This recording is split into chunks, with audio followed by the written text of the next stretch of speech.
yo creo que sería muy importante que se predicase con el ejemplo, ¿no? Incluso en muchas de las propuestas que hemos hecho desde Véspera de Nada en su momento, ¿no? Pues hacíamos propuestas para que los políticos y los líderes de la Xunta de Galicia, por ejemplo, pues hiciesen ciertos cambios muy sencillos en su vida diaria que transmitiesen a la ciudadanía que se estaba cambiando, que había un cambio de valores y un cambio de maneras de funcionar y que ya lo normal no era, por ejemplo, no sé, el consumo de combustibles fósiles, ¿no? Simplemente, algo tan sencillo, ¿no? Como desplazarse de otra manera, desplazarse en transporte público, cultivar alimentos, por ejemplo, en la residencia del presidente de la Xunta, tener una huerta, no sé, este tipo de cosas que en su momento se hicieron lo hizo Carter, ¿no? En la Casa Blanca y algunas cosas de estas, ¿no? Y que luego los paneles solares allí fijaos, ¿no? En los años 70, y luego llegó Reagan y lo desmanteló todo, ¿no? Este tipo de cosas simbólicas yo creo que ayudarían. Acabas de mencionar a Carter y una de las Sí. preguntas que llevaba era esto, si nos Sí. podías explicar el efecto Carter. El efecto Carter, sí. Yo creo que aunque no lo conozcan muchas personas que hoy en día están en cargos públicos o aspiran a estarlo, yo creo que realmente lo llevan en su chip mental. El efecto Carter lo denomino así porque el presidente estadounidense Jimmy Carter en los años 70, que fueron los años de las crisis del petróleo, la del 73 y la del 76, que golpearon muy duramente a economías como la estadounidense y en general a todas las occidentales, llevaron a un cierto replanteamiento de lo que significaba el consumo energético a nivel nacional. De hecho, estaba tan asumido, se pueden rastrear documentos, ¿no? De la administración Carter, muy interesantes, aunque no, por supuestamente yo no los firmaría porque tenían cosas que realmente me parecían en la dirección errónea, pero sí que llevó a hacer esos discursos, ¿no? Que son tan habituales, ¿no? Desde el despacho Oval entre los presidentes estadounidenses cuando hay que dar mensajes graves e importantes a la nación, y hizo un mensaje muy, muy conocido. Bueno, de hecho hay dos discursos en torno al tema energético y el tema del sacrificio que había que hacer, ¿no? Un mensaje que sería impensable hoy en día, ¿no? Es decir, cosas como que había que limitar, ¿no? El consumo, que el consumo material no daba la felicidad, que se podía... Era un discurso muy ilusionante, ¿no? Es decir, bueno, vamos a seguir siendo grandes, vamos a seguir tal, pero tenemos que comprender que el petróleo dependemos del exterior, que nos ha golpeado muy fuerte, tenemos que vivir de una manera más sencilla, etc. Bueno, una serie de mensajes muy interesantes. Y claro, a los 3 años de ese discurso, Carter perdió las elecciones contra Reagan, que Reagan se había dedicado a ridiculizar ese tipo de planteamientos y había dicho que no, que la fiesta tenía que continuar, que había que consumir cuanto más mejor, coches más grandes, más lujos, etc.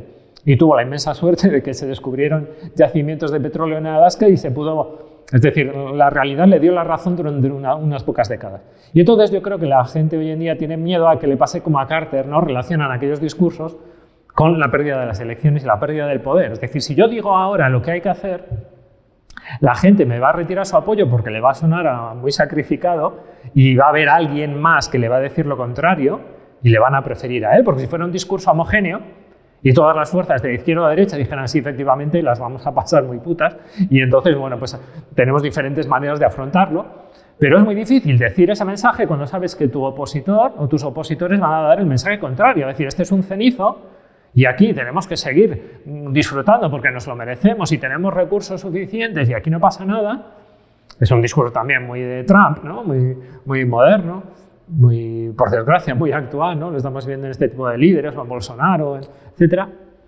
Y entonces hay mucho miedo a hacer el papel de Carter y perder las elecciones. Cuando yo realmente creo que si lo miramos de otra manera, Carter perdió apenas por un 10% de los votos, o sea, no fue una derrota catastrófica, le votaron decenas de millones de estadounidenses, asumieron aquel mensaje. Hoy en día, la gente yo creo que está mucho más concienciada, sobre todo por el tema del cambio climático.